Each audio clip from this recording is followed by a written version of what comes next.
नमस्कार विद्यार्थी मित्रांनो, आपल्या सर्वांचं स्वागत आहे रुद्र अकॅडमी पुणे या एज्युकेशनल यूट्यूब चॅनलमध्ये. तर पहा, एम-पी-एस-सी संदर्भात महत्त्वाची अपडेट आहे आणि सर्व विद्यार्थ्यांसाठी ही अत्यंत आवश्यकवाली अपडेट आहे. यामध्ये काय आहे, की एम-पी-एस-सीने के-वाय-सी करणे सर्व विद्यार्थ्यांना बंधनकारक केलेलं आहे. एकतर तुम्हाला ऑनलाईन के-वाय-सी करता येते किंवा ऑफलाईन पद्धतीने के-वाय-सी करायची आहे. तर त्या संदर्भात काय संपूर्ण अपडेट आपण या व्हिडिओच्या माध्यमातून पाहणार आहोत. चला तर मग सुरुवात करूया आजच्या व्हिडिओला.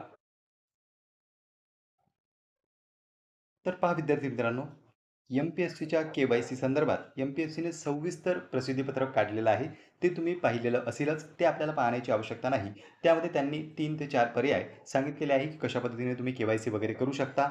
2 मेथड आहेत. एक आहे ऑनलाईन पद्धतीने, दुसरं आहे ऑफलाईन पद्धतीने. ज्यांच्याकडे आधार कार्ड आहे, ते ऑनलाईन पद्धतीनेच करू शकतात. त्यांना ऑफलाईन जाण्याची आवश्यकता नाही. पण मात्र ज्यांच्याकडे आधार कार्ड नाही, आता मोजकेच काही असे असू शकतात, काही कारणास्तव त्यांच्याकडे आधार कार्ड नाही, तर त्या व्यक्तीला त्या ठिकाणी ऑफिसला जाऊन म्हणजे मुंबईला जे एम-पी-एस-सीचं ऑफिस आहे, तिथे फिजिकल व्हिजिट करावी लागेल, तरच तुमची के-वाय-सी पूर्ण होईल. त्या ठिकाणी आता ज्यांच्याकडे आधार कार्ड नाही, त्यांना तर फिजिकल करायचं आहे, पण ज्यांच्याकडे आधार कार्ड आहे, ते मात्र ऑनलाईन पद्धतीने करू शकतात.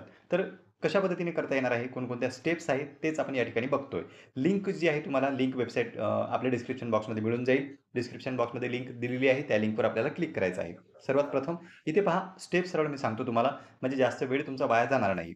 इथे पहा सर्वात आधी तुम्हाला एम-पी-एस-सीच्या अधिकृत संकेतस्थळाला भेट द्यायची आहे, ज्याची लिंक डिस्क्रिप्शन बॉक्समध्ये दिलेली आहे. दुसरं म्हणजे असं, की आपला मोबाईल नंबर किंवा ईमेल टाकून त्यानंतर पासवर्ड टाकायचा आहे व संकेतांक लिहून लॉग इन करायचं आहे. म्हणजे एक तुम्हाला वेबसाईटवर जायचं, दुसरं लॉग इन करायचं आहे. लॉग इन कसं करायचं यापूर्वी तुम्ही फॉर्म भरलेला असेल, तर तुम्हाला ते सांगण्याची आवश्यकता नाही. ज्यांनी यापूर्वी अर्ज भरलेला नाही, जे पहिल्यांदा भरताय, त्यांच्यासाठी त्यांचा लॉग इन आयडी म्हणजेच आपला एक तर मोबाईल नंबर किंवा ईमेल आयडी तो टाकायचा आहे. त्यानंतर पासवर्ड टाकायचा आहे आणि कॅप्चा फिल करायचा आहे. या सर्व गोष्टी टाकून तुम्ही तुमचं लॉग इन करून घेऊ शकता. नंतर पहा माय अकाउंट या सेक्शनमध्ये आपल्याला जायचं आहे.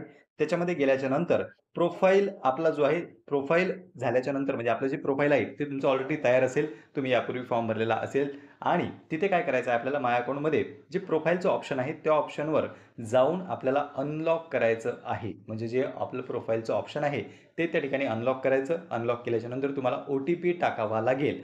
ओ-टी-पी तुमचा रजिस्ट्रेशन मोबाईल नंबरवर येईल. तो तुम्हाला ओ-टी-पी टाकायचा आहे. प्रोफाईल अनलॉक करून घ्यायचा आहे. अनलॉक केल्याच्यानंतर प्रोफाईलमधला जो पहिलाच पर्याय आहे, त्यामध्येच तुम्हाला आधार कार्डचा नंबर आणि तुमचं संपूर्ण नाव हे त्या ठिकाणी मेन्शन करायचं आहे. एक लॉग इन करायचं, दुसरं माय अकाउंटमध्ये जायचं, त्याच्यानंतर प्रोफाईल अनलॉक करायचं. अनलॉक केल्याच्यानंतर तुम्ही सरळ प्रोफाईल एडिटवर येसाल.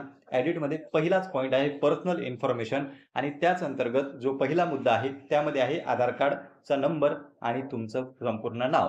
इथे आता पहिले अगोदर सिलेक्ट करायचं आहे आपल्याला. ज्यांच्याकडे आधार कार्ड असेल, त्यांनी त्या ठिकाणी येस हे सिलेक्ट करायचं. ज्यांच्याकडे नाही ते नो सिलेक्ट करून फिजिकली त्यांची के-वाय-सी करून घेऊ शकता. पण ज्यांच्याकडे आहे त्यांना येस सिलेक्ट करायचं आहे.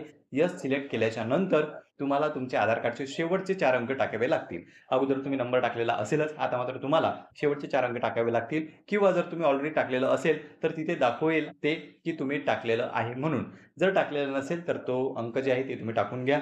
त्यानंतर तुमचं नाव टाकून घ्या आणि नंतर पुढील ज्या स्टेप्स आहेत, त्या फॉलो करून तुम्हाला तुमचं प्रोफाईल लॉक करून टाकायचं आहे. यामध्ये नवीन काहीही नाही. फक्त आपला आधार कार्डचा नंबर आणि आपलं नाव टाकायचं आहे. ज्यांनी ऑलरेडी टाकलेलं आहे त्यांना टाकायची आवश्यकता सुद्धा नाही. नंतर आपलं प्रोफाईल जे आहे ते पुढील नेक्स्ट करून तुम्ही त्या ठिकाणी लॉक करून घेऊ शकता.